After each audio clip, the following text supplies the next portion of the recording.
anybody that's trained with a pistol and actually taken their skill advancement seriously knows that there's a few things that you have to have on point. You have to have a good solid grip, whether one-handed or two-handed, in a way that's going to mitigate recoil. Then you also got to be able to pull the trigger without moving the gun. And also you got to have good sights that allow you to quickly register that they are aligned and giving you the proper sight picture. And I found that fiber optic sights work better than pretty much anything. Now, a lot of people like night sights, but we could easily talk about that argument in just something very simple.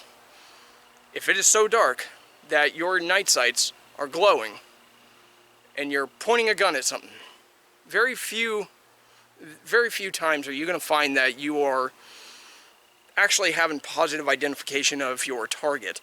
And that's not exactly something that you civilians out there typically, or even law enforcement, want to have to deal with. Basically saying, well, I saw my night sights were aligned. So anyways, if you're using a white light, it's going to wash out your night sights anyways, and you're going to get a silhouette of a sight picture, right?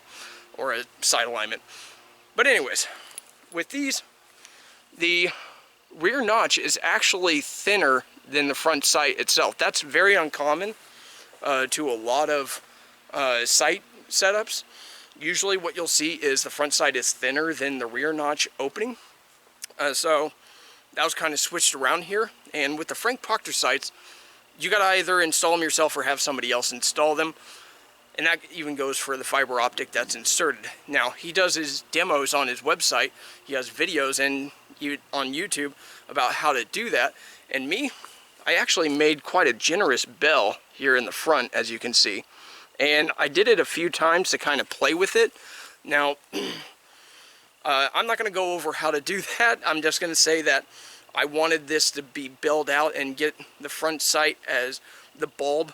I wanted it to be very bulbous and very big, because the idea is that I want this to basically be kind of like a red dot sight.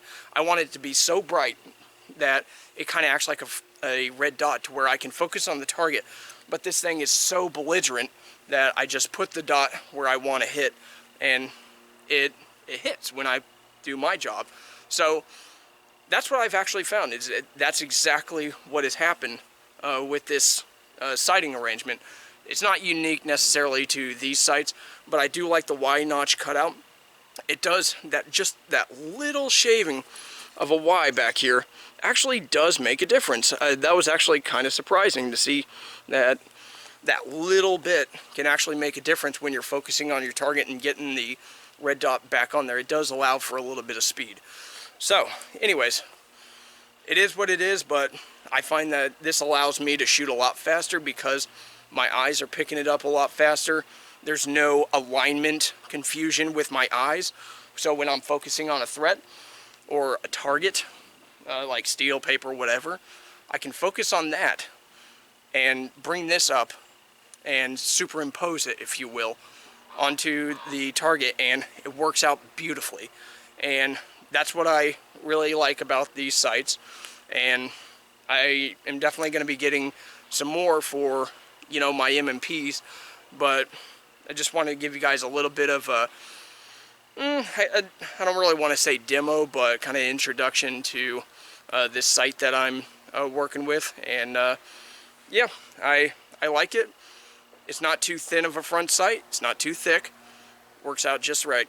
So anyways, I'm going to get back to shooting. Just wanted to bring you guys along for this and discuss it with you. So until then, thanks a lot for watching. Leave a comment below, and you guys have a good one.